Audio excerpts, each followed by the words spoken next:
श्री हनुमान जी महाराज के बल का तो कोई पार नहीं। रावण बड़ा बलवान। एक दिन रावण हनुमान जी से बोला कि हमारी आपकी लड़ाई हो जाए। हनुमान जी बोले तैयार, पर फैसला कैसे होगा? बड़ी देर तक लड़ाई होगी, तुम भी बलवान और हम पर भी राम जी की कृपा है।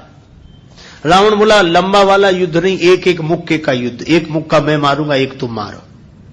हनुमान जी ने कहा हम तैयार है। रावण पहले मुक्का तुम ही मारो। रावण बोला मैं क्यों, तुम क्यों नहीं? हनुमान जी बोले इसलिए कहीं हमने पहले मुक्का मार दिया तो पता नहीं तुम्हारी वारी आती भी है कि नहीं, तुम्हारी मन की मन में ही रह जाएगी, इसलिए पहले तुम ही। रावण ने पूरी शक्ति से मुक्के का प्रहार किया, पर तुलसीदास जी कहते हैं जान उठे कि कभी भूमि न गिरा। हनुमान जी घुटने के बल वीरासन में बैठे रहे, कुछ नहीं बिगड़ा। और रावण अपनी 20 आंखें बार बार बंद करे, फिर खोले, फिर। हनुमान जी ने कहा कि आश्चर्य मत करो, हम स्वस्थ हैं, पर अब तुम तैयार हो जाओ। रावण बोला तैयार ही हैं और कर भी क्या सकते हैं। हनुमान जी ने पूरी शक्ति से हाथ ऊपर उठाया मुक्के के रूप में। घबरा गए ब्रह्मा जी, शंकर जी। ब्रह्मा जी बोले रोको, कहीं मुक्का गिर गया और रावण मर गया तो राम जी का तो पूरा प्रोग्राम ही फेल हो जाएगा। उनकी रामायण पूरी होने दो, तुलसीदास जी की और लीला राम जी की पूरी होने दो। अब हनुमान जी हाथ नीचे करें, आवे ने ऊपर देखा तो ब्रह्मा जी हाथ जोड़े थे कि दया करो। हनुमान जी बोले तो थोड़ा सा स्वाद तो चखा देना चाहिए। तुलसीदास जी कहते हैं कि रावण साधारण वीर नहीं है, जो 10 शीस मही धर ईस को 20 भुजा खुली खेलने हारो। और उस पर जब हनुमान जी ने प्रहार किया तो सो हनुमान हन्यो मुठिका, तो रावण को ऐसे लगा कि गिरिगो गिरिराज जो गाज को मारे हो, जैसे गिरिराज हिमालय पर वज्रापात हुआ हो। रावण धरती पर गिर गया, मूर्छित रहा बड़ी देर तक। बड़ी देर में आंख खोली तो बोला बड़े बलवान हो। हनुमान जी बोले बल तो इन्होंने देखने नहीं दिया, ब्रह्मा जी और शंकर जी ने। बल तो तब होता जब तुम बताने के लिए बचते ही नहीं। गोस्वामी जी लिखते हैं कपिबल विपुल सराहन लागा। हनुमान जी के बल की सराहना रावण करता है और किसी की नहीं करता। तुलसीदास जी उसी बात को कहते हैं रामदूत अतुलित बलधामा। परिचय रामदूत के रूप में और महिमा अतुलित बलधाम के रूप में। जब से हनुमान जी की पूंछ के द्वारा रावण की लंका जल गई तो उसने हनुमान जी की पूंछ को अपनी मूंछ से जोड़ लिया कि इस बंदर की पूंछ ने तो हमारी मूंछ नीची कर दी। वो सोए जागे तो हनुमान जी की पूंछ दिखे उसे, आंख बंद करे तो पूंछ दिखे। परेशान हो गया। और रावण को हनुमान जी की पूंछ सहन नहीं हो रही थी। पूंछ माने प्रतिष्ठा। पर रावण ने सोचा कि इस बंदर को पकड़वाएं। 4 तरह की सेनाएं भेजी। हाथी पर सवार सैनिक, घुड़सवार, रथी और पैदल। और चारों सेनाओं ने हनुमान जी को चारों तरफ से घेरा। लक्ष्मण जी को चिंता हुई। लक्ष्मण जी बोले प्रभु हनुमान जी अकेले हैं, 4 सेनाएं उन्हें घेर रही हो, गदा भी नहीं लिए हैं हाथ में, आज्ञा हो तो हम चले जाएं। राम जी बोले नहीं, जाने की जरूरत है लक्ष्मण, हनुमान जी अकेले ही काफी है। अतुलित बलधामा। अच्छा तो लड़ेंगे कैसे? बोले अभी देखना। और सच में लड़ाई शुरू हुई। चारों सेनाओं ने इकट्ठे होकर आक्रमण किया हनुमान जी को चारों तरफ से घेर कर। पर वारे बजरंग बली अतुलित बलधामम, वीर बजरंग बली ने जिस समय छलांग लगाई और ऐसी छलांग लगाई पवन के वेग को लज्जित करते हुए वीर बली बजरंग ने कि हाथी पर पहुंच गए। हाथी पर सवार सैनिक को नीचे गिरा दिया और पलटी खाकर विशाल रूप बनाकर हाथी को ही हाथों में उठा लिया। अब बोलो गदा से तो 2-4 मरते और हाथी जिस पे पटकेंगे 2-4 मरेंगे।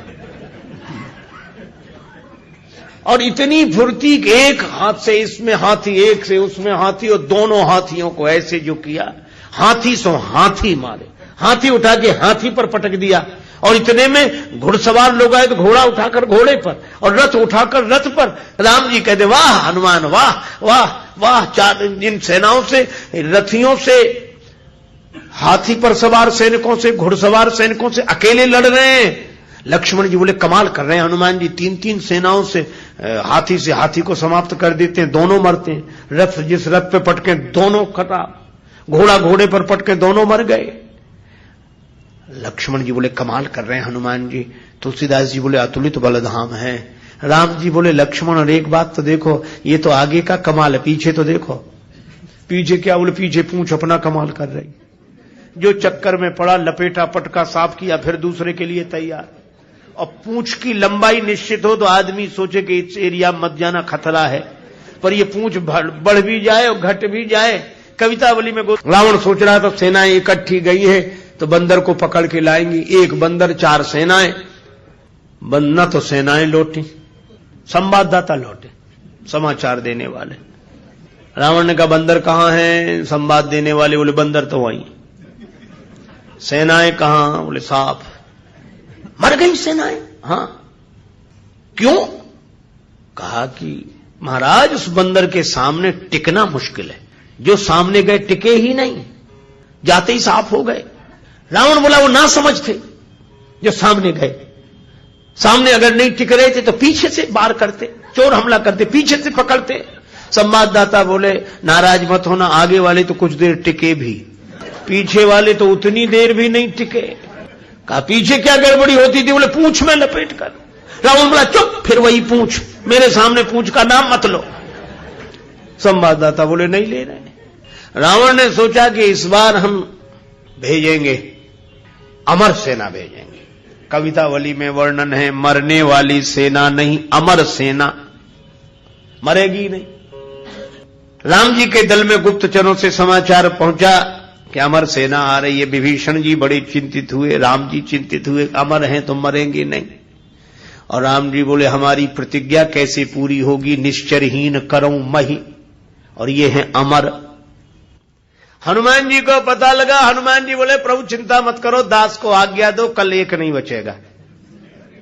तो बोले अमर हैं, उन्हें मारोगे कैसे? वे अमर हैं। हनुमान जी बोले हम भी अमर हैं। राम जी बोले उन्हें ब्रह्मा जी ने वरदान दिया है कि तुम अमर रहो। हनुमान जी बोले हमें हमारी जानकी माता ने कहा अजर अमर गुण निधि सुत हो। जानकी माता का आशीर्वाद है, हम भी अमर है।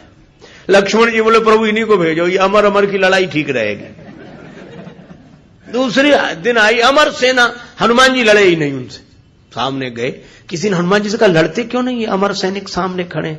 हनुमान जी बोले पहले से पता है कि इन्हें मरना नहीं है, तो जिन्हें मरना ही नहीं है उनसे लड़ने से क्या फायदा, तो कुछ तो करो। हाँ कुछ करते। और हनुमान जी ने क्या किया? कवितावली में वर्णन है। हनुमान जी के दाव में पड़े, हनुमान जी ने बड़ी लंबी पूंछ बढ़ाई पूंछ और सबको इकट्ठे ही लपेटा, लूम लपेट, और पूंछ में लपेट कर आकाश निहारी के। अमर थे, बड़े घबरा गए। मरने वाले से जो नहीं मरते उन्हें ज्यादा चिंता होती। मरने वाला तो ये सोचकर निश्चिंत हो जाता कि ज्यादा से ज्यादा मरेंगे और क्या होगा, पर ये अमर थे, ये सोच रहे थे मरेंगे नहीं, पता नहीं कहां जा रहे हैं और कितने ऊपर से गिरेंगे, मरेंगे नहीं, इसलिए ज्यादा चिंता है। और हनुमान जी अतुलित बलधामा में ऐसी शक्ति से फेंका, चिंता से उनके शरीर सूख गए। क्यों? बोले चल आकाश में उड़ते ही जा रहे हैं कि ये तो और ऊपर उड़ रहे हैं और ऊपर जा रहे हैं। और हनुमान जी ने इतने ऊपर फेंक दिए कि पृथ्वी की गुरुत्वाकर्षण सीमा रेखा को पार कर गए। पृथ्वी उन्हें नीचे खींच ही नहीं सकती थी, धरती पर लौट कर आए नहीं। हनुमान जी बोले अब तुम खूब अमर बने रहो, आकाश में ही तो मंडरा रहे, धरती पर तो एक भी नहीं हो। राम जी की प्रतिज्ञा पूरी हो गई, निश्चरहीन करऊं मही। रावण आज बड़ा प्रसन्न था कि अमर सेना गई है, तब तो वानर को पकड़कर लौटेगी ही। फिर संवाददाता आए। रावण ने पूछा बंदर कहां है? संवाददाता बोले बंदर तो वहीं है। सेना? संवाददाता बोले ये कैसे कह दें कि मर गई, अमर थी तो मर तो नहीं गई पर गई, हमने जाते देखी, लौटकर आते नहीं देखी। तो कहा इतनी बड़ी सेना को आकाश में कैसे फेंक दिया? बोले फिर नाराज हो गया, पूंछ में लपेट कर। रावण बोला तुम लोग दूर चले जाओ, मैं सुनना नहीं चाहता पूंछ के बारे में कुछ। ठीक है ना सुन। रावण अकेले में सोचने लगा कि मैं भी तो जरा देखूं, यह काम अपने हाथ में लेता हूं, किसी को सौंपने से बात नहीं बनेगी। हनुमान जी रण प्रांगण में बैठे थे, रावण चुपके से गया पीछे से दबे पांव और उनकी पूंछ पकड़ी, 20 भुजाओं की ताकत लगाई कि पूंछ उखाड़े ही डालो। हनुमान जी लड़े नहीं। किसी ने कहा लड़ते क्यों नहीं? बोले सामने आता तो लड़ते, जो पीछे उससे क्या लड़े। तो कहा कुछ तो करो। रावण सोच रहा था कि हनुमान जी अब मुड़ेंगे और हमसे भिड़ेंगे, पर हनुमान जी न भिड़े न मुड़े, उड़े। ये तो उसको कल्पना नहीं थी कि ऐसा भी हो सकता है। उड़े उड़े बजरंग बली, और ऐसे उड़े। रावण पूंछ पकड़े था, जल्दी जल्दी में छोड़ नहीं सका। कल्पना होती तो छोड़ देता। और रावण पूंछ पकड़े था, हनुमान जी उड़े तो रावण भी लटक गया। पहले पूंछ छोड़ नहीं रहा था, अब छोड़ सकता नहीं था, अब तो पूंछ ही आधार था। हनुमान जी उड़ते ही जाए, उड़ते ही जाए। अब रावण ही कह रहा था कि हे शंकर भगवान, ये पूंछ कहीं टूट न जावे या हमारे हाथ से छूट न जावे। नहीं, हम तो कहीं के नहीं रहे, न धरती के न आसमान के। तुलसीदास जी बोले, रावण जिनके चरण पकड़ने चाहिए, उन संतों की प्रतिष्ठा की पूंछ उखाड़ने की कोशिश करोगे तो कहीं के नहीं रहोगे, न धरती के न आसमान के। और हनुमान जी का कुछ नहीं बिगड़ा, आज तक कुछ नहीं बिगड़ा। इसीलिए हनुमान जी महाराज के बारे में तुलसीदास जी कहते हैं कि अभिमान शून्य है, उनका अपना अभिमान नहीं है, और अभिमान है तो केवल इतना है कि मैं राम जी का दूत हूं। श्री हनुमान जी महाराज के बल का तो कोई पार नहीं। रावण बड़ा बलवान। एक दिन रावण हनुमान जी से बोला कि हमारी आपकी लड़ाई हो जाए। हनुमान जी बोले तैयार, पर फैसला